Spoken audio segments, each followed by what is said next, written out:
I can't believe I can't believe you're as slim as you are. You know, when I saw you crossing the street, I looked at him. I was like, "There's no way. Like, it doesn't make sense. the Like, baggy t-shirt. where does the food go?" The baggy black t-shirt, brother. It's a secret. Tools to the trade. How are you, bro? Good, man. Good to be back. Good to be back. You've been touring, haven't you? Dude, I've spent 11 days in my house this year. 11 days In Sydney, this whole year. In my house, 11 days. Where have you been mainly? The US? I was in USA. I was in Germany. I was in China. I just got back from Japan. Yeah. Man, I was in Italy, Switzerland. Then in Australia, I've been Melbourne, Brisbane, Gold Coast, Darwin. Now I'm back in Sydney. You're like a rock star. Like you're doing like it's like you're like a world tour or something. I'm just this dude that eats. That's like a global tour sort of lifestyle. Dude, my passport's gonna run out of pages soon. And it's all for food? Man, all I do is eat, sleep, and train, man, and make videos.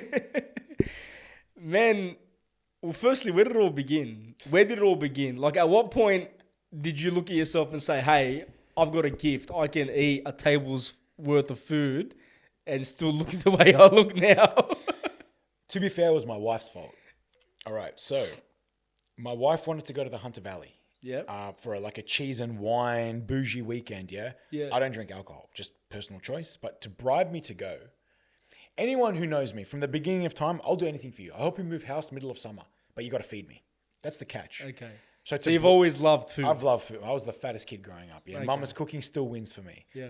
But to bribe me to go to the Hunter Valley, she planned a day trip. So it was like fudge factory, cheese factory, pub for lunch, wine tasting tour. Like she knew the road to your heart. She knew, right? And she was only my girlfriend at the time. We'd only just really begun dating. And how long ago was this? 2021. So not even that long ago. No, we were dating for about maybe 6 or 8 months at this point. Anyway, so to bribe me to go, we're going to go gym and get on the road, whatever. So we get to Cessnock, and I'm bro, there's no way I'm making it to the fudge factory. Yeah. I was starving. There's a hotel called Khartoum Hotel. Now imagine the only ethnic in Cessnock. She's Aussie. She's as Aussie as they come. So she blended right in. Fit in. But imagine this like jacked, not looking Aussie guy with short shorts on and a basketball singlet walk into this pub where everyone's like. Anyway, go to the bistro to order, and there's this photo on the wall of a burger, and I just thought it was like a fun photoshopped photo. I start laughing. Oh, that's a pretty cool photo. Like, haha, you know. Yeah. Didn't notice at the time. The owner was the one behind the bar, and he was a bit drunk. Obviously, Cessnock, you know, whatever. Yeah. And he's like, "Oh, that's Australia's biggest burger. No one's ever going to eat it, and it's been around for 10 years, this and that." So it's like a challenge. It's a challenge. You finish it, you get the prize pool. Right. So I'm like, okay. I'm like, tell me more. And he's like, well, listen, man, see over there? There's like this list, like I'm telling you, a 6-foot list of people that have failed this challenge. And every time someone fails, he chucks like $5 in the piggy bank. Okay. So the prize money was up to $550. Okay. So I'm like, okay, pay $80 for this burger with the opportunity to win $550. I'm like, I'll do it. And at this point, like, had you ever? But I didn't know what a food challenge was. Okay. Okay. But So you knew you could eat. I knew I could eat. I knew I was starving. I'm like, what? Like, I never even really thought about it. Like, it's a 5-kilo burger with a kilo of fries and wedges. Well, right? okay. I didn't even compute in my mind what that means. Yeah. I was like, 5-kilo dumbbell, whatever. Cool. I'll try. What's the worst thing I can do? It's going to cost me $80. Yeah. If I don't finish it, I don't finish it. Yeah. So, but then, so then the food challenge has its dedicated table. You've got to sign a waiver. Once you sit down, you can't get up. Okay. So I sat down. I'm like, okay. I went to get up to get a drink. He's like, no. I'm like, whoa. Anyway, the burger comes out. There's rules to this shit. There's rules, right? No bullshit. And I said to my wife, all right, go to the bar, give me some Coke Zero. Like, let me do my thing. Anyway, started eating. Got halfway through the burger. You get 30 minutes to eat this burger, right? 30, whatever it was. I think it was 30 minutes. Yeah. Start eating. Now, this burger's huge. You can't pick it up. So I got like a steak knife. I started cutting it and trying to like eat it, you know? Yeah. Eating it casually. And I'm making my way halfway through. And then, obviously, Cessnock on a Saturday afternoon, you know. Pumping. Drunk idiots, banter. Yeah. Before you know it, half of Cessnock was watching me eat this burger. Right. Anyway, I ate it in 23 minutes. You ate it? Piece of cake. You finished it? I'm like, what's crap? Where's my money? Like, this is sick. I'm getting the hell out of here. Wow. I went and got the money. I went straight to the fudge factory, spent half of it on fudge. After eating 6 kilos no of food. I got the money, the $500. I went and spent like 250 of it on fudge. Yeah. And then we went on the cheese and wine thing, did the weekend, whatever. Yeah. Went home. The next day was Sunday. Yeah. It's like maybe 7 a.m. or Okay. 7:30. My phone's ringing. And I'm like, what the fuck? Who's ringing me? Whatever. It's my mum. I'm like, Mum, who died? Like, what's wrong with you? Like, it's 7:30 in the morning, right? Yeah. So my grandma, doesn't speak much English. Yep. She was watching the news. And I was on the news. Oh, you were So on the news? the owner of the pub, I didn't know this, was filming the whole thing. Really? Sent the video to the local Cessnock newspaper. Yeah. They freaked out because they knew no one's ever done this before. Yeah. They sent it to Channel 9. So I'm on like, what is it, Sunrise or whatever the morning Sunday news is. Yeah. My grandma, who is old and doesn't sleep, is watching, having her coffee, watching the news. I'm on the news. Yeah. She can't understand what's going on. But She she rings sees her it. mum, what's Jamie done? Is he in prison? Like, what has he done? My mum's ringing me without even watching the TV saying, what have you done? Yeah. I said, I'm in bed. What the hell are you talking about? I turned the news on. Man from Western Sydney has eaten Australia's biggest burger. Whoa. I'm like, oh, that's pretty cool, That is pretty cool. right? So then that was that. That was Sunday. Yeah. Then it was on Sunday evening news again. By this point, my So you're friends, blowing up at this point. yeah, my friends are texting me. Yeah. By the way, at this point, I'm not even on social media. My Instagram has like a half-naked gym selfie and a photo of my sneaker collection and my car probably at this Yeah. point. Yeah. Monday, I get a message from Nova 96.9, the radio station, They want you on. but it was like from the producer's account. Yep. I'm like, oh, this is a prank for sure. It's fake. They're like, oh, come in. We want you to do a dumpling challenge on air against Fitzy and Whipper. And all. I'm like, thinking to myself, if these guys are having me on, like, I'm going to go there. I at least got to find a cafe to have breakfast after. So I'm scoping out the area. Lo and behold, I get there Monday morning. It's a thing. I'm eating dumplings on the radio with Fitzy and Whipper. Okay. And they were doing like a live stream and people calling in. And a guy who rang up, who now is one of my best friends, he rang up because Whipper was, or Fitzy, one of them, was having a hard time eating. And he's like, you need to have Coke Zero, you need to burp, whatever. And I'm like, oh, that's some good advice. Yeah. Anyway, I ate the Someone dumplings. rang up and gave that advice. Yeah, right? Okay. And I'm like, that's pretty cool advice. Who was that? His name's Juan. He's now one of my best friends, right? Right. Anyway, so I ate the dumplings. I think I ate like 100 dumplings in like 5 minutes or something. Anyway, I went to work that morning. Are you shocked at this point that you could fit this much food in your well, stomach? that's the thing. or- Like, I was like, this is weird, but I didn't know what competitive eating How did was. you feel though? How did you feel? I was when you fine. finished that burger originally. Well, to be fair, I was bloated. yeah. But like, But were you? Did you feel uncomfortable or? no, you know what? I just had to take a big dump. That's But honestly, like, I was okay. you're okay. But I still didn't understand what competitive eating And was. then 100 dumplings, and you're still okay. And then I'm okay, went to work, and then I get this random inbox message from Juan. He's like, dude, that was me that rang up on the radio. Like, I want to meet you. Like, this Yeah. is, you're really good at competitive eating. And I kind of, You're like, what the hell? I didn't blow him off, but I'm like, Yeah. what the fuck are you talking about, dude? But he's like, anyway, there's a burger contest on Thursday night. You need to come. And we all want to meet you. I'm like, Yeah. what the fuck are you talking about? So he's a competitive eater. He's a competitive eater, Right. one of the best in this country. Okay. Right? Yep. So he invited me down. I'm like, man, you know what? I freaking love burgers. I'm going to go. Finish work early, go get this burger Just contest. have a few burgers. Yeah, I got to meet him. At this point, I'm not on social media. I've never seen a tripod or a microphone in my life or any of this crap, right? He rocks up there, cameras, microphones, lighting, this, that. I'm like, what the hell is going on? Anyway, the food comes out. He's like, whoa. I got to like get my, he's like, no, we can't eat. We've got to take photos and do introductions. And I'm like, okay. Introductions. Anyway, You're like- wipe the floor with all these guys. I think I ate the burger and fries in like 2 minutes, something quick. yeah. They were like 6-8 minutes. So they were shocked. And he pretty much sat me down and goes, dude, this is competitive eating. Yep. This is what you need to do. And by the way, go do all these food challenges. Yeah. I'm like, okay. So he gave me this list every day after work for the next 2 weeks. I went to do a food challenge Okay. and I just ate them all. I just did them all. It was freaking easy. What were you doing for work at that point? I was working at UFC. At UFC, the gym, Yeah, you know, the actual UFC brand. the actual UFC. Yeah, so I was general manager of UFC. Okay. In Yeah, Australia. In Australia. Really? How'd you score that gig? God knows. I spent a lot of time out in UFC Gym Penrith because it was trying to build it up and stuff, but I did a lot of stuff UFC, right? Right. So I was still working at UFC, Okay. doing food challenges, skipping out on my lunch break to make food videos and shit, recording on my shitty little phone, right? And it kind of just escalated from there because then COVID happened Yeah. and lockdown happened, right? Yeah. So I'm on Zoom all day for work. I'm like, this is boring as batshit. Like, what my wife's like, this is boring. Let's make some TikToks. Okay. Started making food videos just for fun because lockdown. What else am I gonna do? Of you just eating. I would go and buy. I'll go to Woolies. Yep. Whatever's on special. Like for example, there was like during COVID they were doing heaps of like specials because people are can't do shit. So like for example, beef mince went on sale. Yep. So I made like a 5 kilo spaghetti bolognese. Yes. Because I actually like to cook, right? Yes. So I was just cooking dumb shit. Or like, for example, like party pies would go on sale. Yeah. I'd go and buy like 5 boxes for like $20, right? Yep. And I was just cooking food challenges. And eating. Yeah. Before you know it, I had hundreds of thousands of followers on TikTok.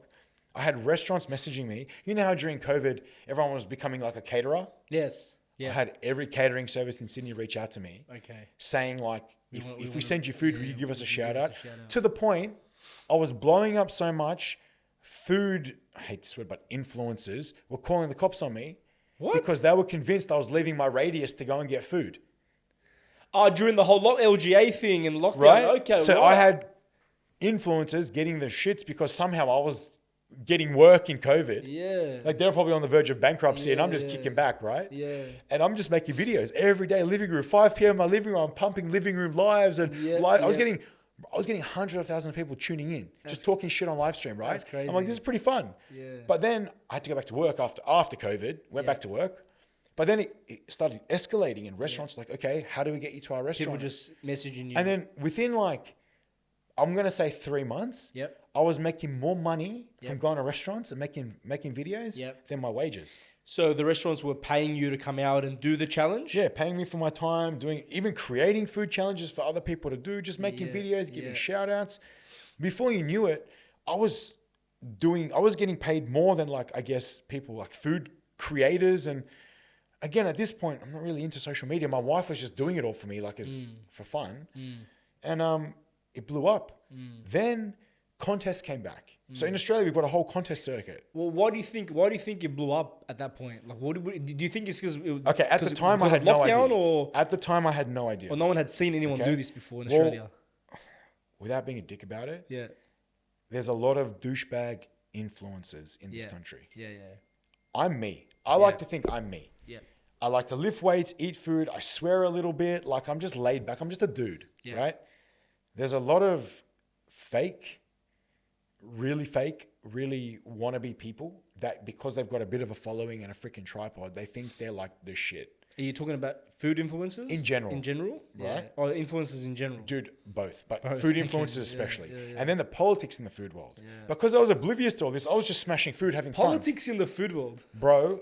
Okay. So We'll like, get into that. and that's the thing, right? So because my angle was, bro, I'm just having fun. Yeah. Like, I'm not even telling you this is the best pizza ever. You must eat it. I'm just like, I'm going to try smash a 5 kilo pizza. Ha ha. Yeah, because you weren't what I noticed early on, you weren't reviewing food. And I still don't. You were just eating To food. this day, I'll give it a look, I'm a barbecue sauce boy through and through. So I'm like, oh man, that's a good barbecue. Like, if I like something, I say I like it. Yeah. Doesn't mean you'll like it. Yeah, Right? yeah. I'll never say this is the best. Or You're not out there telling people this is the best burger Nah. in Sydney or this And is truthfully, the best. right? Yeah. There's so many.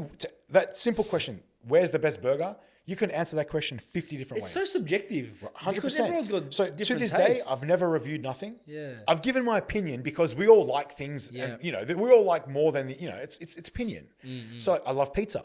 But I love pizza. I could tell you 50 pizza places to eat at, not because they're the best, but I love pizza. You enjoy You pizza. know what I'm saying? Yeah. So I just went from the angle. I'm going to do some outrageous stuff, and I'm going to try and make you laugh. We're gonna have some fun. But because of that, I created my own little niche. Yeah. Because everyone's like, oh, this is okay. Say you're paying me. Today, your food's the best.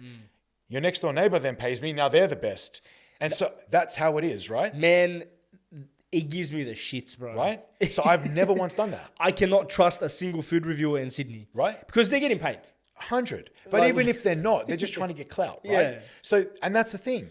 Once I understood that's what they actually do, because I'll be honest, the first few times I went to a restaurant and got paid, they fully expected me to be like, yeah, this is the best This shop in is the Sydney. best in Sydney. And one guy, I'm like, bro, do you want your money back? Yeah. Because, Oh, he asked you to say that? bro, he gave me a script. No. And I'm like, dude, I'm here to do a food No. challenge. And like, all he saw was my following. He couldn't comprehend He was just seeing dollar what I signs. do, right? Yeah, yeah, And I said, oh, bro, listen, bro, if this is what you want, you can have your money back. Like, I'm Yeah. cool with that. Like, Yeah. trying to manage expectation.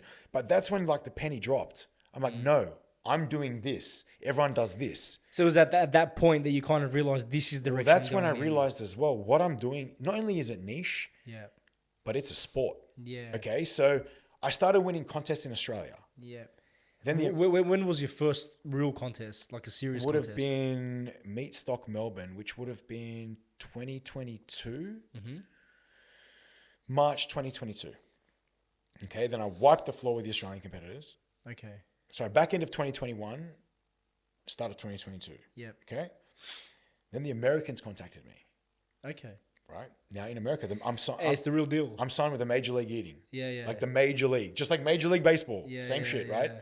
They contacted me and they pretty much said, "Hey man, look, no, like not word for word, but pretty much saying no Aussies ever had the courage to come mix it with the big boys." And I'm like, I'm fucking down. I'm like, there. let's down. Let's fucking do this. Yeah. My wife booked flights. She's like, we're gonna go for a week. We're gonna have mad fun. You're gonna go do this contest. Mad, cool. This is where it all changed for me. Okay, so I went to UFC the next day. Went to the CEO. I said, "Hey, I need holidays. I need 4 days. I think it was 3 days annual leave I needed." And he's like, "No." What do you mean, no? Why? He's like, "I'm not letting you go on holidays to go eat." Okay. My wife's like, "You're going, man. This guy quit." Yeah. She's like, "What's the worst that can happen? You have to go somewhere else to get a new job." By the way, I've got an economics degree, so there's a brain in here somewhere. Yeah. But she's like, "You can get a job anywhere. Yeah. What you've done for this brand, it speaks for itself. You'll go to any competitor and you'll put them in the floor." Yep. She wrote my resignation letter. Whoa. Okay. We went to America because then I was unemployed. We turned it into a 3-week holiday. Went to Disney World, did the thing, right? But I came second in my first contest, pizza contest. In America. And I didn't understand. At the time, I'm like, oh, I lost. That's not that great. I didn't understand what I had done. Yeah, it's a big deal. Out of 20 competitors, I beat 8 of the top 12. The guy who beat me by half a slice is the pizza guy. Okay. Jeff Esper, number 2 in the world. He's got every pizza record in the country. Wow. And he beat me by half a slice. Yeah. The Americans are freaking out, okay? A week later, they're like... Because you're like the first Aussie that's come over there. And I'd never really done this before, right? And the week later, I went to West Florida. So I went from Virginia to Florida to do a corn contest. And I came 5th. I'm like, oh, that's shit. Again, not understanding what I had done. So let's take corn, for example. So in competitive eating, there's rules. Yeah. There's debris penalties for mess and this and that, whatever. I didn't know this. I'm there eating corn. Would be a tough one. But it's subjective, right? Like you make debris penalties. So say you scrape. So what they do is I was eating the corn. They were scraping it. So it's going everywhere. Okay. Half in their mouth, half everywhere else. Anyway, I lost. I came 5th. Yeah. I ate 38 corn on the cobs in 10 minutes. Yep. I lost by I think it was like 6 or 7. Okay. I'm like, I got smashed. It's shit. The guy who won pulls me aside after the contest.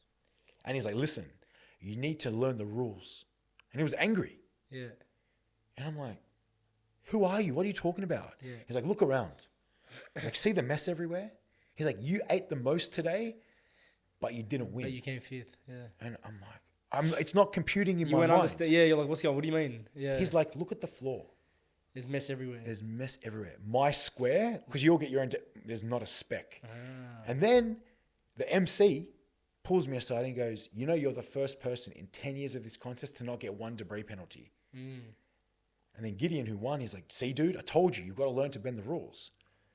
But wouldn't they have cop penalties though? But that's the thing. And they so still say won. you scrape a whole, but that's the thing. You might have 5 corn cobs worth on the floor and cop a 1 penalty. Okay. It's very subjective, right? Okay, because the penalty is like so it's quicker based to on burn. How much corn there is on the floor. That could be 1 cob. And see my point? So we'll take 1 away. But you're burning through them. You might eat, and you might get a +4 mark. Oh, I get you. Yes, yes. So I'm like, oh, cool.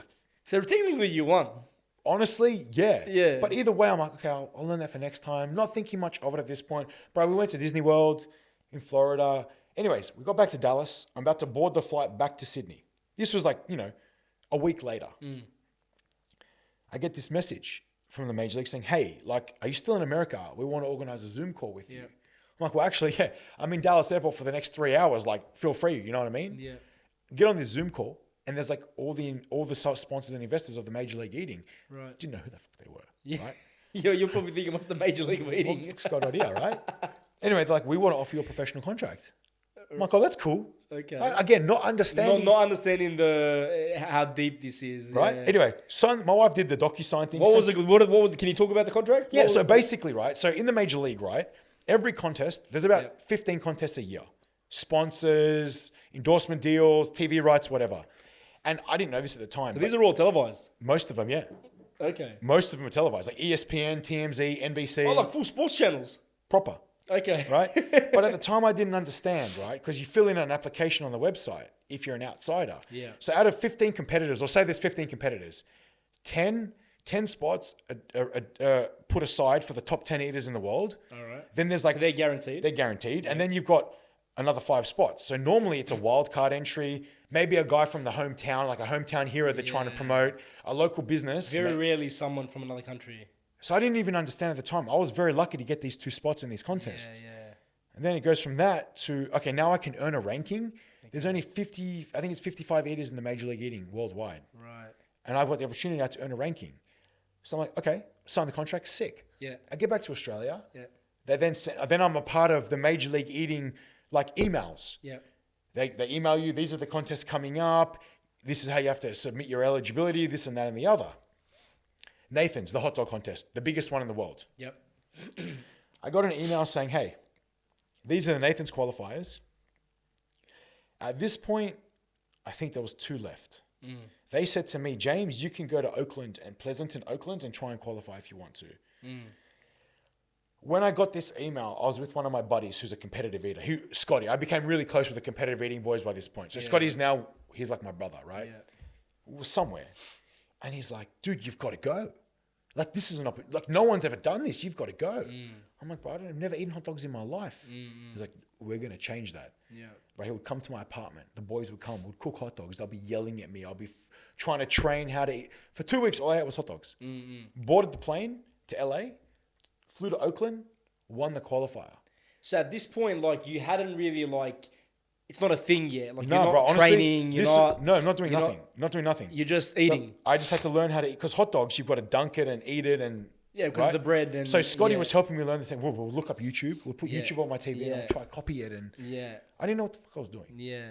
And this trip changed everything for me, right? So I didn't understand. Again, to these competitive eaters, they all know about Nathan's. It's a big deal. For me, I'm like, what the fuck is this? What's Nathan's? But I'll give it a go. Hell yeah, right? Another trip to America, sick. Why not? I won the qualifier. Shit. No one's ever won a qualifier on debut before. Wow. So mind you, I've only done 2 contests. Okay. Then I win a qualifier out of nowhere. Yeah. Then I find out, so I ate 41 hot dogs to win the qualifier. Okay. Before me, the record on debut was 35. Shit. And that's Joey Chestnut, who's the GOAT. Shit, you 20 years ago. So I didn't realize I had just broken a record off the bat. Then it's like first Aussie to ever qualify for Coney Island, and I'm going to Coney Island. I'm like, I don't know what this means. But I have to catch my flight back at fucking 6 a.m. the next day. I'm legging it back to LA airport to get my flight, right? I get back to Australia, and this is where it all changed for me. Okay? So it comes out that I've qualified for Nathan's. The Major League put up a post. Bro, I land in LA. I land in Sydney from LA. I've got 3 weeks before Nathan's. They're like, these are your flights. You and your wife are going to New York for the 4th of July. I'm like, whoa, they paid for my everything. Oh, all paid for. Then I'm like, I get this email from Sportsbet. They're like, James, congratulations. We want to sponsor you. I'm like, wait, what? What are you talking about? Sportsbet, the biggest sporting brand, sports betting brand in the... Shit, yeah. Come to our office. Yep. We want to make some video. We're going to sponsor you for this event. Okay. Before you know it, I've got like Sunrise, the morning show, every radio station, every podcast. Yeah. I'm like, what is going on? I had no. You're freaking out. I didn't know what was going on. No idea, right? Yeah. So I do all this like 2 weeks of like cool shit, right? Media and stuff, yeah. Anyways, me and my wife, we go to New York. I come 3rd at Nathan's. Bro, by the way. On debut. By the way, this was when it was all like, what is going on? But I'd never seen 40,000 people in one spot before. 40,000 people came to watch this hot dog contest. There were 40,000 people in the street. They crane in a stage. ESPN has its own like landing area. The drones flying overhead. ESPN make you sign a waiver to make sure it's okay for you to be filmed. I said to the guy, bro, you're ESPN. You can have my undies if you want. Like, you're ESPN, bro, like straight out. And that's when I realized this is a thing. Shit. I came 3rd. I pissed off so many people. The Americans hated me. But I'm blowing up. Aussies come 3rd on debut, and I'm like, cool. Yeah. Got back to Australia. My life changed forever. Forever, ever. I'm talking, I was booked out for 6 months in advance. The Americans like, when are you coming back to compete? I'm like, bro, I don't even know what I'm doing. What do you mean compete? Yeah. I won a few more contests here in Australia, but... do you get paid for winning? Like, do you win a prize? There's prize money. Yeah, there's prize money. Yeah. Right? So I was doing all right. Yeah. At this point, I'm still unemployed, by the way. Yeah. So but you're making enough to kind of. I'm making it work, right? Yeah. I'm very blessed. My wife had a business at this point. And I said to my wife, look, I don't know what this is, but I want to roll with it. And I promised her, if I'm not making money by Christmas, I'll go back to work. Then I'll go back to work, yeah. Okay. By January, she sold her business. Shit. That's how crazy it got. There's that much money. And it hasn't stopped. Wow. But my wife is a stay-at-home mum. Yep. I bought her dream car, Range Rover, for her birthday. Bro, we travel the world, Disneyland, whatever she wants, she's got it. Well done, man. Bro, it's from what it was, a complete joke, to going through it. But I know I can pinpoint exactly when things changed. Yeah. And the trajectory that it was on, it blows my mind. Now I've got a documentary on Amazon Prime. Like coming or already out? It's been released for 4 weeks. It came out, I think, 1st of August, 30th August. Sorry. Okay. But I'm on Amazon Prime. Yep. I'm the face of brands. Yep. I got a burger named after me. I got all this random shit. I got my own clothing line. Like, it's crazy, right? Like, the trajectory, I'm just so lucky. But again, you make your own luck. Yep.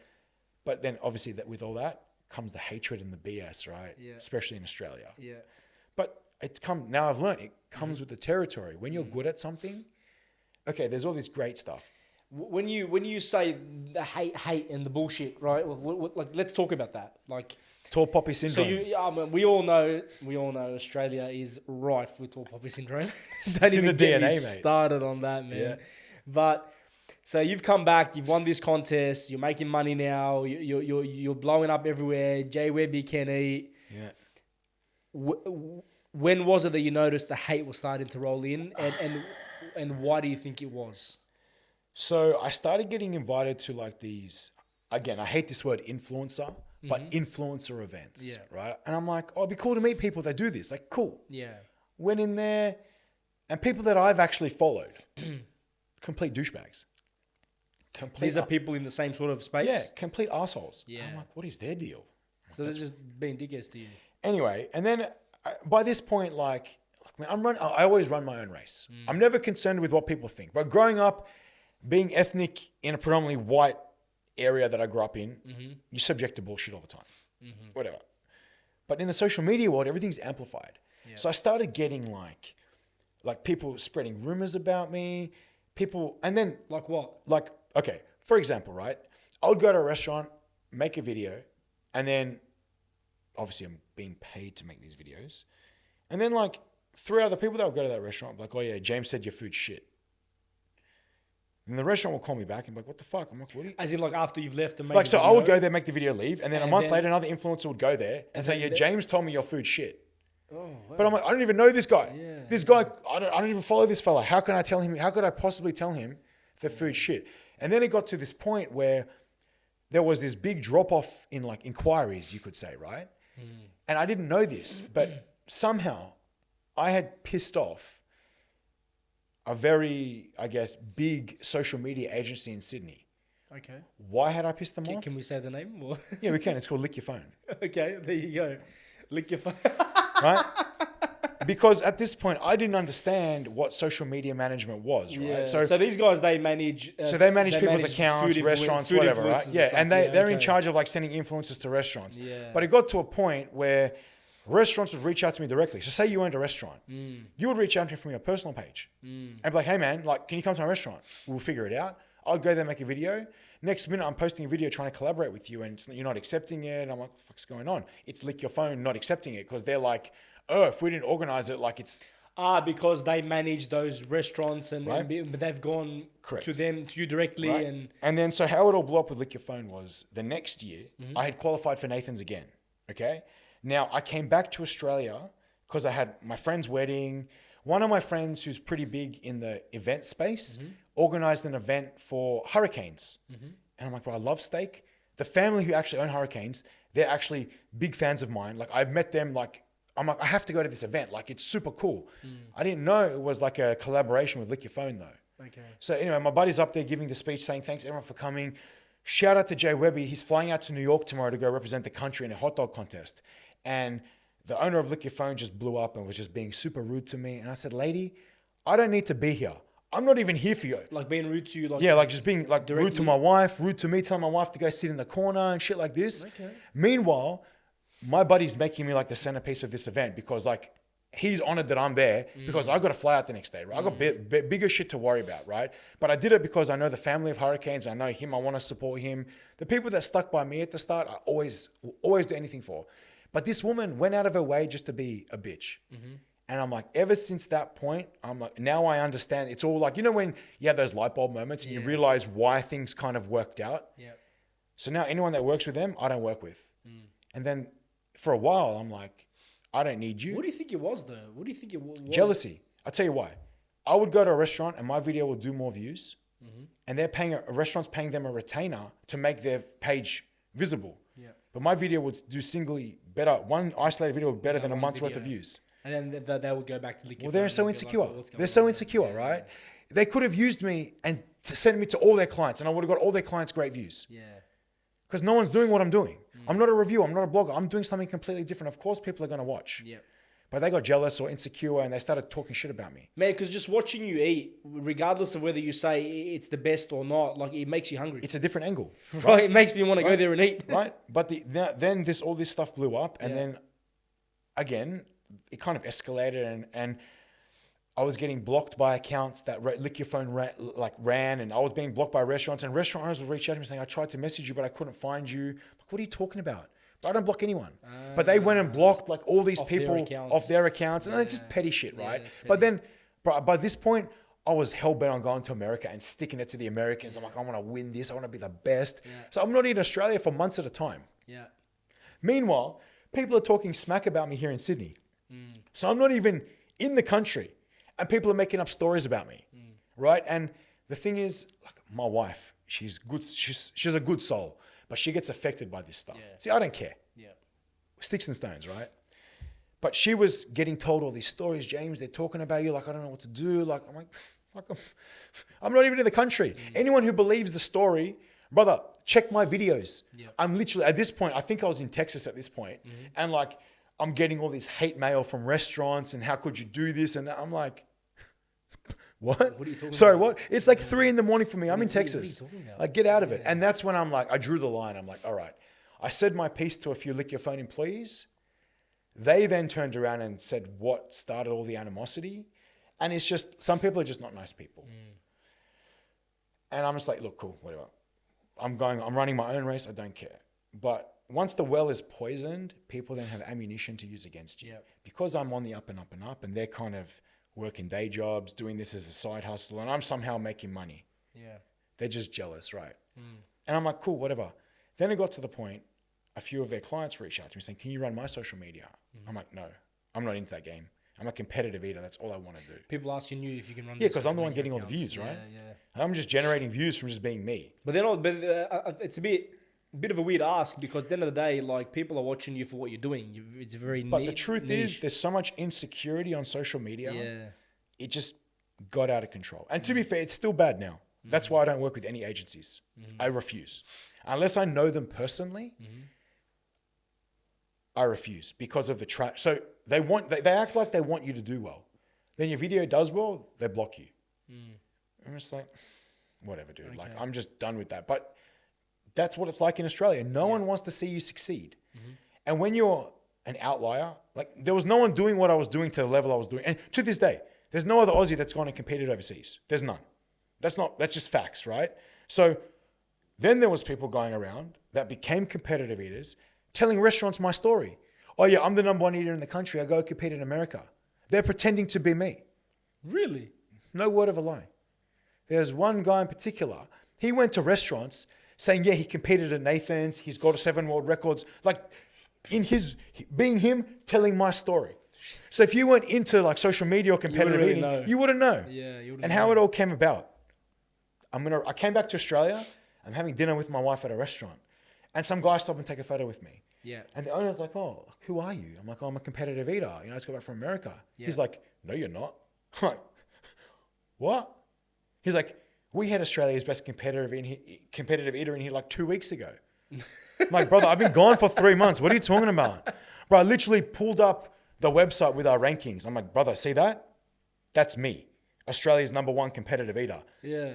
Like, here's all my... Were they using your name as well? Bro, no, using his name, but my story. Yeah, Like, yeah. like, it's like you going to your local shop saying, yeah, bro, I'm the #1 competitive eater in Australia. Yeah. That's what they were doing.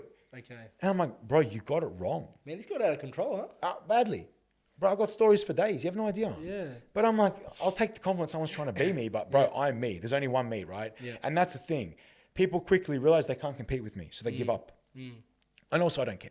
Yeah. Talk whatever shit you want about me. I'm still going to do my thing. Yeah. And then restaurants realized, or the hospitality space realized, regardless of who they're working with,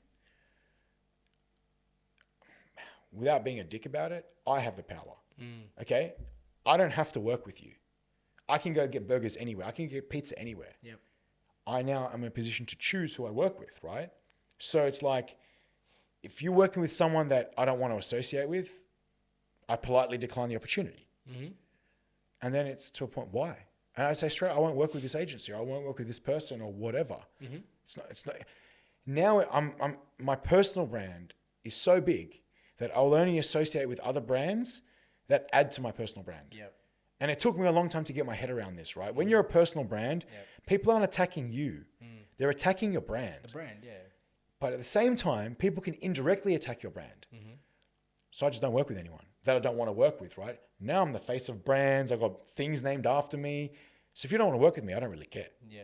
But the agencies now know they don't even bother contacting me Well, anymore. you got yourself to a point where, like you said, you can pick and choose. And the thing is, it's not easy. Like I work my butt off to get to where I am.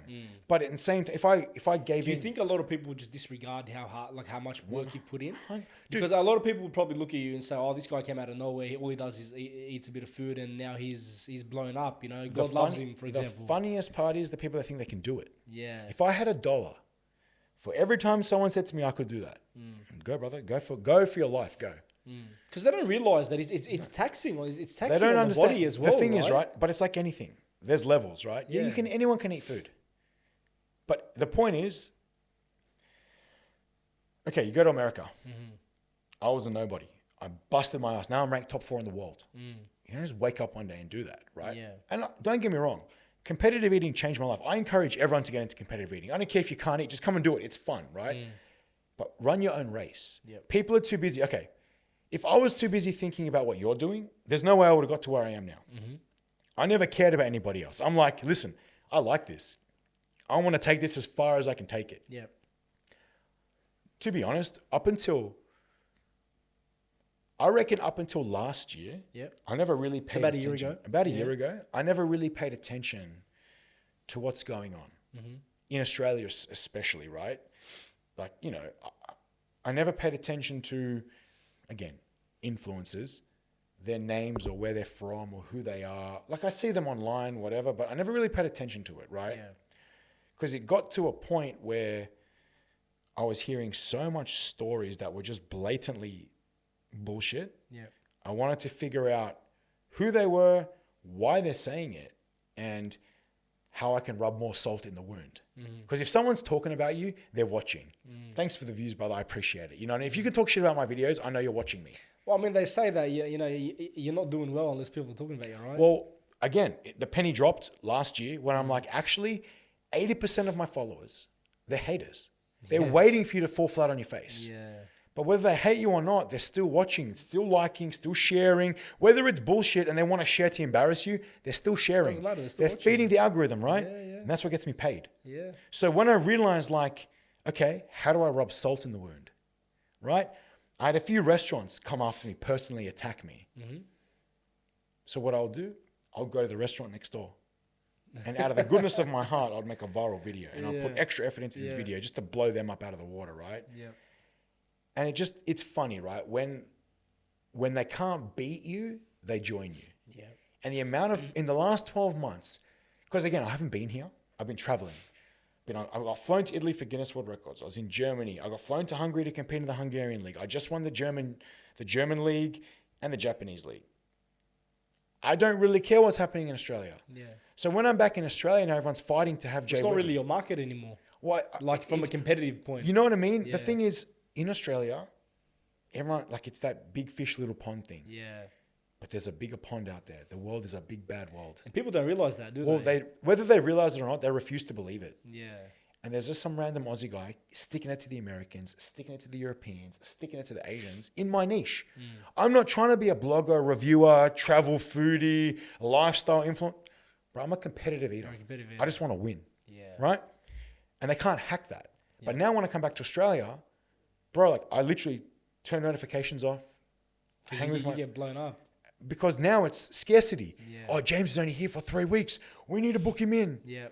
But now it's like, no, because I remember you spoke shit about me 2 years ago. I ain't coming nowhere near your restaurant. I don't care how much you want to pay me. It's not even about the money anymore, right? It's about, I don't want to be associated with brands that aren't going to make my brand look better. It's going to damage your personal brand. Right? And you know what? Like, people will be like, oh, that's dumb because you're turning away money. But it's not about the money. It's not about that. Man, it's about the opportunities, That's right? what people don't get. And now I'm so blessed, right? I've never chased money. I chased opportunity.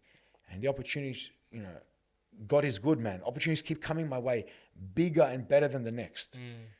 And it's just like, well, all these people that were too busy trying to claw me down, they're still in the same position. It's been what? I'm in my 4th season now of competitive eating. They're still in the same spot they were 4 years ago. And I'm somewhere up here, worldwide. I get to travel the world. I've been in 8 countries this year. Yep. So do I care about some burger shop in Mount Druitt? No, I don't. No. And I mean that respectfully, but I don't care about the politics. I get you. I get what you're talking about. I get where you're coming from. Like, but honestly, it took me a long time to get my head around that. And that's the other thing is, like, I like to think I'm a humble guy. Yeah. I respect everyone, right? But I'm also a clicker. You piss me off, bro, it's game over. Like, you could be on fire and I'm not even going to look at you because, like, you tried to burn my family. And I take a lot of things personally, right? You come for me, you're coming for my family, right? So then I had to, it's a learning thing, right? Now I'm at this level where I've learned not to care about, unless it impacts me, I don't care. Unless it makes me happy, I don't care. Yep. And then again, the whole brand selection thing, the whole clothing thing came about is because a certain Australian brand disrespected me and were just like, I'm not your slave. I don't care how much you pay me. I'm not your slave. I'm not going to tell people what you want me to tell them just because you're paying me. Yep. It's my way. Yep. That's my brand. My brand is my way. At the end of the day, right? I'm not going to go flog product to everybody because you're paying me. When I put my 2 cents in and my opinion on how I would like to, like, you know, market the product per se, they're like, nah, you're a nobody to dictate this to us. I'm like, I'm a nobody. I'm like, okay, I'm out. I'm not doing the job. I'm like, respectfully, I don't need your clothes. I can buy my own clothes. Yeah, it'd be cool to have a clothes sponsor, but I'm like, I don't need your clothes. Yep. My wife, being my wife, she's a fucking G. She's like, oh, we'll go to China, make our own clothes.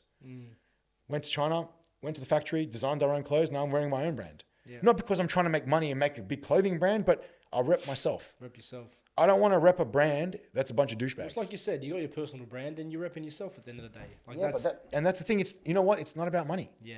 I just don't want to represent or work with brands that are going to tarnish my reputation. Yeah. Same as supplements. Yeah. Bro, find me a competitive eater that's got a supplement deal. But again, there's a lot of crappy supplements out there. I only promote ones I actually use. Yeah. I'm a caffeine addict. What do you want from me? I love pre-workout, you know, but I'm not going to be promoting like a weight loss drug. Yeah. Doesn't make it's not on par with your brand. How's the body though? How's the body? Because you hadn't done competitive eating up until 4 years ago, and prior to that, yeah, you probably ate a lot, you know, but never to this extent. Number one, like, it's crazy that you look the way you do. So hats off to you, right? But how's the body, man? In a word, thrashed. Look, I think when I explain this, right? Let's take combat sports. Let's take boxing, okay? A boxer puts their body through hell in preparation. Game day, they get punched in the face. It's like competitive eating. Leading into a contest to prepare, you're putting your body through hell. Because you gotta stretch the stomach, bro. You gotta fast. You gotta stretch your stomach. You gotta fast. Yeah, bro. You gotta be empty. You need as much real estate as you can. Yeah. You're pushing water to stretch your stomach and hydrating and all this stuff. Game day, you're getting punched in the face. No one wants to be eating 50 hot dogs or 13 pounds of fudge or 50 salt. No one wants. Because I can imagine it's fun at the start. It's the funnest thing. But like, it gets to a point where it's like a football player. The day after a game, they're hurting. Yeah. You know what I mean? Yeah. But like any other sport, we have on season, we have off season. Yeah. So contest season, it's in 2 blocks, usually from Easter until 4th of July, and then from middle of August to middle of October. The rest of the time we have off. So we can just chill, get the body right. It's inherently, I put on, I think it was like 16 or 17 kilos this year. But then I've got months to get back into shape again. So I'm not saying it's the healthiest way, but I go from being fat to like famine to like get back into shape.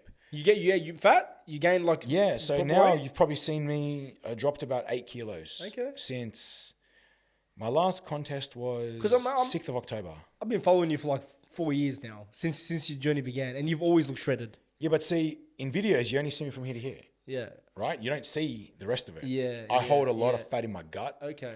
So like, for example, this is kind of an ongoing joke, but when I started traveling for like months on end, right? You're living out of a suitcase. Yeah. So like, I have these specific undies that I really like. Yeah. So I go buy a 10-pack. Yep. And I keep them for the whole year. Okay.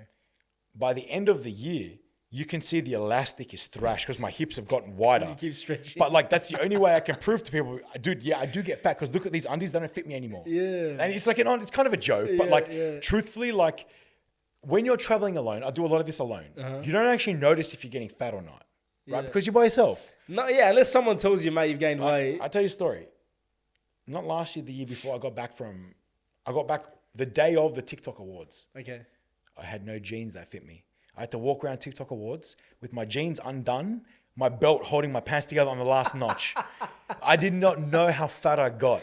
Wow. But bro, I had no jeans no long pants that fit me, none. Yeah. And I had to dress like smart casual. Yeah. I've been wearing like gym shorts and trackies for a whole year. So that's why you're always in the trackies and the gym shorts. I swear, bro, stretchy pants is what I live by. Bro, my clothing brand, everything's got spandex. Everything's stretchy. Yeah. No BS, right? I only wear stretchy clothes. Because jeans, like even now, bro, I've got a christening in 3 weeks. Yep. My 4 custom-made suits don't fit me. Yep. My wife doesn't know this yet. She's going to kill me. So do you have to train regularly? Do you have to continuously, like, how does it work? Do you have a certain amount of calories you have to burn after a contest, before a contest? Like, so I feel like there's no way to balance it because I'm eating absurd amounts. But the things that people don't see, okay? So give me a typical week leading up to a... So, okay, if the contest is on Saturday, Yeah. Monday, Tuesday, Wednesday, you're eating like a complete asshole. Just eating. Trying to stretch your stomach as much Like as everything and anything. Bro, I'm talking, I'll sit at the buffet. God bless America, $20 buffets. You sit there for 3 hours until you're literally shitting your pants. Yeah. Like, no joke. Then you fast Thursday, Friday. Okay. Like, complete fast. Like, just water. Just water. And then Saturday is game day. And then, so during contest season, normally you're competing for like weekend on weekend on weekend for like 4 to 6 weeks. So you're just repeating this for four to six weeks. And that's when you put on the body fat, right? Yeah. And then I'll go back to dieting. And then when I say dieting, again, I don't condone this, but I eat like a 12-year-old girl. I eat like shout out my muscle chef, man. They get me back into shape, man. They send the boxes to my warehouse. Bro, I'll eat like 2 meal prepped meals. You know those like little... Yeah, the muscle shift ones, yeah. I'll eat 2 of them a day and maybe a protein shake. Okay. And so like complete diet.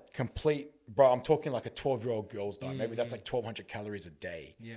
And I'll train in the gym twice a day because I know I've only got a few months to get back into contest shape. I'm not saying it's healthy. I'm not. But it's the way it works. What are your bloods like, man? Funnily enough, my GP, Yep.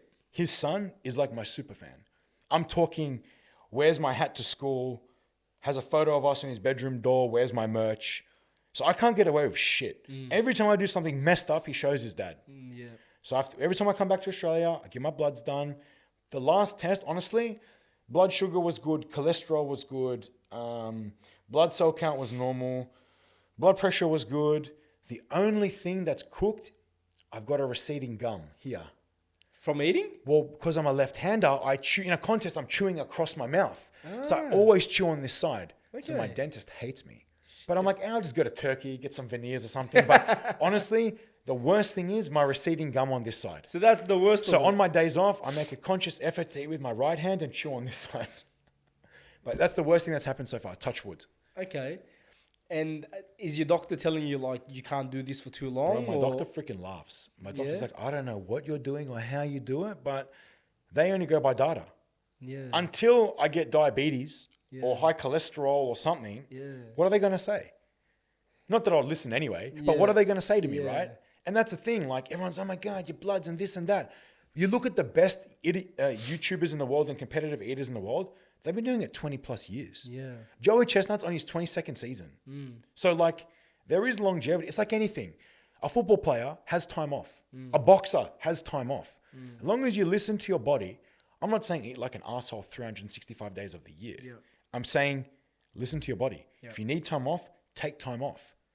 And it helps that when in the off season, you're eating clean. Don't get me wrong, man. Like after the last contest season, I got back from Japan. I got back from Japan on the 10th of October. And I was like, I need a rest. Bro, the Japanese, it's a 3-day tournament. Bro, it is brutal. 3-day tournament. The smallest contest was 45 minutes long. I don't know how I survived. But after that, I'm like, bro, I need rehabilitation. Yeah. Bro, I literally ate salad and just slept. Like I needed rehab. Like I just needed a rest. Like I didn't even want to go outside. Like I just wanted to chill and just like recharge, right? But again, I'm like, I'm tired. I need to rest. If I want to be the best, I need to be ready. So you're making a conscious effort to listen to your body. I have to, man. And the thing is, like, with competitive eating, it goes from 100 to 0 back to 100 again. So I come home thinking, yeah, I got time off. No contest till next February. Kick back. I get an invite from the Singapore Eating League. Again, no Aussie's ever been invited. I can't say no. It's on the Comic-Con weekend, 5th of December. They sell 100,000 tickets to this convention. Their main event's an eating competition. Invite only. Of course I'm going to go. Yeah. But you're only as good as your last showing. Yes. If I go there and shit the bed, I'm never going to get invited again. Yeah. I'm in a results-driven business. So I'm like, all right, listen to your body. I know I need 3 weeks to prepare for a contest. The contest is in like 33 days. Take 2 weeks off. Do nothing. Be a regular human being.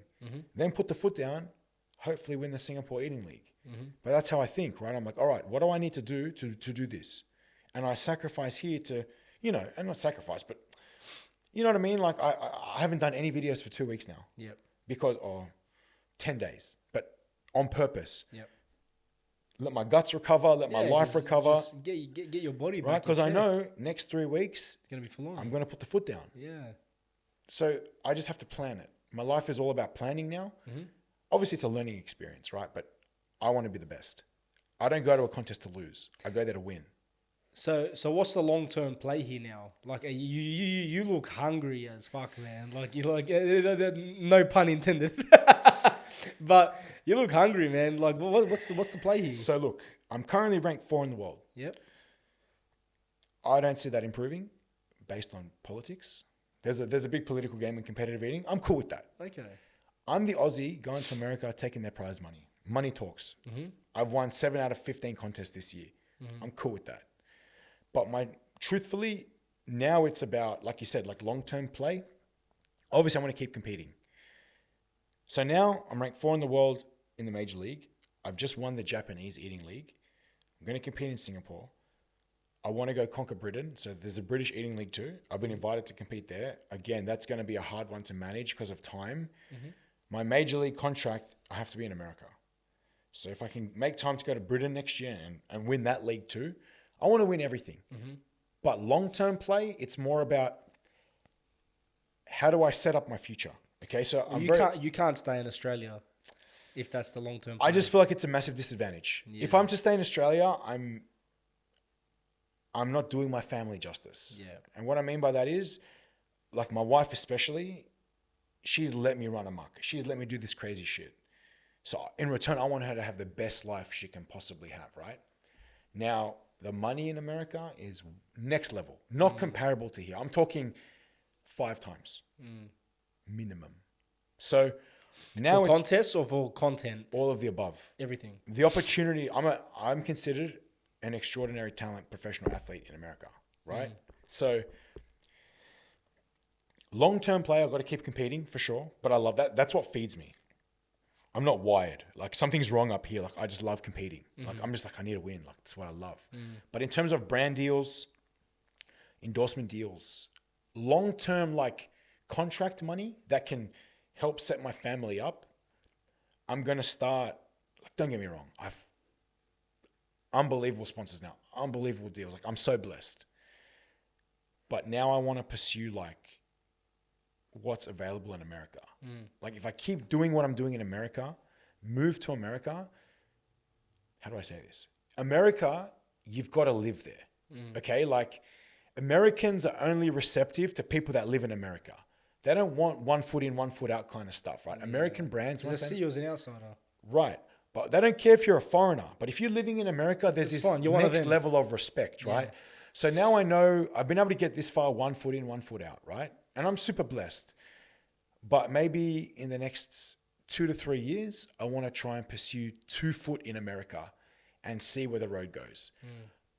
My dream is to have my house here in Sydney and a house in America, in Texas, in Dallas. So we can go back and forth wherever we want. Yeah. Dodge winter, dodge summer, do whatever we want, right? That's the dream, and be able to have the best of both worlds, you know? Have my life here, have my life there, but ultimately it's for my family. So like, okay, Kennedy, my stepdaughter, brilliant dancer, brilliant cheerleader. Now in America, that's the opportunity. In creative over there, that's like a college sport. That's like full ride college scholarship. I just want to be able to give her the option. If she wants to pursue that avenue, go, right? So if we have a foundation in both countries and visas in both countries and money in both countries, she can choose. Look, growing up, I was a semi-professional soccer player. If I was in the American setup, we wouldn't be having this conversation. I'll be a pro soccer player because of the infrastructure in place and the money in college sports in America, right? I don't believe that's available in Australia, especially not in the creative space. The other thing is, from grade 7, you can study YouTube. You can study YouTube is a subject in America. Okay. Not like videography, but content creation, specializing in long form content, YouTube, short form content, TikTok. Well, you can choose that. She sees me. She's already started doing makeup tutorials, like she's a little girl, bro. But like the opportunity in America for that kind of creative space, it's a career over there. So if she wants to pursue that, I want her to have the option to choose. Yeah. Because in this country, we don't have a lot of choice. Oh, look, we're well behind the rest of the world here. Yeah. Like look at streaming, for example, in America, like the Twitch and the Kicks and all that. No one's doing it here. Like, and when they do it, they get knocked on. Oh, they get bagged out. Who do you think you are? Right? Wake up to yourself. But in America, if they knew what the money the streamers make, look at iShowSpeed. He changed the world. Yeah. Right? Again, he started playing video games from video games. But this is the thing. The opportunity here, it's very limited. Unless you're pursuing that corporate life, is very limited. Yeah. Right? In America, it's such a gray area. You can essentially do don't be a criminal, but you can do what you want. And I want to give my family There's that opportunity. There's a lot more opportunity over there. For sure. For like you said, for a lot of different avenues. Right? And like, let's be honest, the US dollar is only getting stronger. Now, the same reason my parents migrated here in the early 80s to give us a better life is now why we need to leave, right? I just want to go to give my family the option. Whether they take it or not, it's up to them. But we don't know. In this country, we're taught one way. You're a product of a system. Go to school, year 10, you either drop out, get a trade, or study to go to uni. Regardless, you're working all year, right? You're a number. You work all year to take your 4 weeks annual leave at Christmas, to get a mortgage, get married, have a kid, whatever. And that's the grail. And when you're 65, you retire, you live till you're 75 and you're done. Well, the truth is now there's 80-year-olds still can't pay off their house. They're still at work. They can't afford to retire. Yeah, man. Right? And like, let's be honest, right? Like I have friends where their parents are in their 70s still working because they can't afford to retire. Yeah. I don't want to be in that position, right? But the other thing is now, if we knew what we know now, I'm sure a lot of us would have done things differently, right? If I could do competitive eating 15 years ago, game over. If I could go back, yeah. But you see my point? Yeah. But now, knowing what I know, I just want to give my family the opportunity. And at this point, as of today, I see America being that future. And that's goes for anyone in the creative space. I've met a lot of content creators here that have gone to America just for a holiday, and they've kind of got a taste of it. And it's over here, it's not a respected job. Even me, every day, when you're getting a real job, don't worry about my job. Like, you worry about yourself. But in America, it's a respected career path. It's crazy. It's crazy that we still have that sort of mentality here in Australia, right? Like, man, people on social media are making dollars, bro. They're making dollars, and they're still looked down upon by Australian society. I think in this country, if you do something different or against the grain, they're chopping the down. early adopters always get the most blowback, right? And then when it becomes mainstream, often it's too late. Yeah. With Australia, like let's look now, they're trying to ban, I think it's like TikTok, Instagram, YouTube for anyone under 16. That's right. Conversely, in America, that's when you start studying YouTube, TikTok, and Instagram is at 16. You can choose that subject in school. So we're just very... It's crazy that you're telling me like that you can study YouTube and social media in school over there, but here they're trying to ban it for everybody. See my point? So that's why like the way the country's going, it's to keep you as a part of the system. Rightly or wrongly, cool. But... Fund the system until you're 65, then here's a couple of dollars. You know what I mean? But when you travel, you realize there's so many other ways to do things. And like, let's be real. No one's working until they're 75 unless they have to. So if there's a way to not work until you're 75, hell yeah, we're going to pursue that route. Yeah. You know? So that's why I love America, because I see the opportunity and I honestly feel like Australia ends up copying America anyway. So if I can go over there, be the early adopter, I can come back here later in life and be like, mad. I kick back. Now I live my life. My family's got a good life. I can retire and just chill, right? But I don't see that being a possibility for what I do in this country. Well, not anytime soon anyway. Definitely not anytime soon. Nah.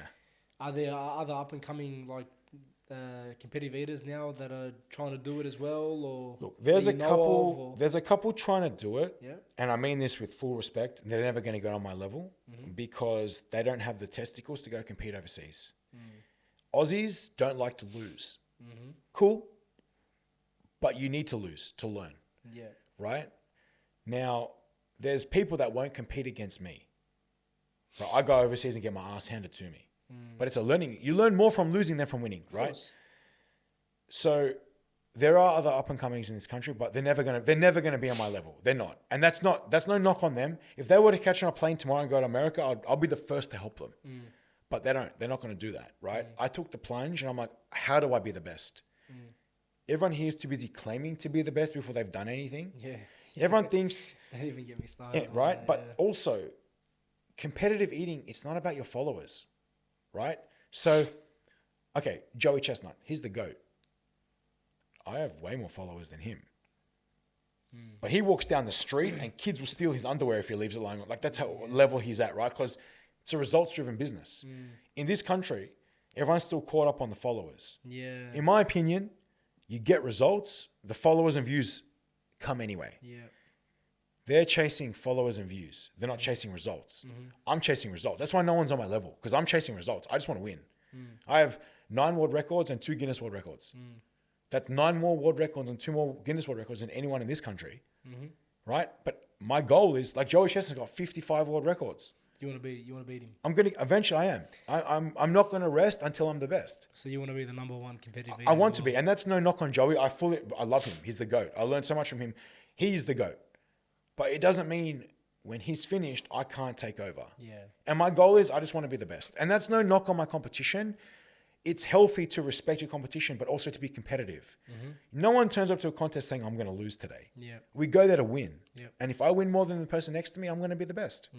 Unfortunately, in this country, we encourage mediocrity. Just blend in, be mediocre, it's all right. Participation awards. Me? No, brother. You're the first or you're last. You know what I mean? And that's where I want to be up there. I just want to be up there every single time. And I know, like, you know when you've put in your effort, right? Yeah. I know this year I'm hurting, man. Like, I'm hurting. But what I've achieved in this 12 months... It's going to set you up for the next 10 years. I can't wait for next year. Yeah. Because I know the levels I found this year, I need to find another gear next year, right? Yeah. But I'm not wired right. I know that. But that's how I know there's no one in this country on my level. Not being disrespectful, it's just the pure fact of it. I got a taste of what it's like to swim with the big boys. Yep. And I know what it takes to keep up with them. I'm trying to figure out how to overtake them. Yep. These guys won't even compete against me. So it's like, well, whatever. But man, James, it's been an honor to have you on and to hear your story, and I can see the hunger. Again, I said it's not a no pun intended, but I can see the hunger in you. Like, I have no doubt, man, that you keep going the way you're going, you'll be number one in the world in no time. So. Appreciate it. I'm gonna try, man. I'm gonna try everything I can. Yeah, but we definitely have to run this back after the next 12 months, to see, because everything you've achieved in this last 12 months is crazy. I might have a bigger t-shirt by then. I'm interested to see what you look like Get then. the scales at the door. I should weigh you before every podcast. But brother, man, I appreciate you coming on. I appreciate you giving me your time. I know that you're back to back and you're busy, but yeah, no, I appreciate you so much. Thanks for having me. Appreciate it, I look forward to seeing everything you do over the next 12 months, man. Thank you so much. Thank you, James. Thank you.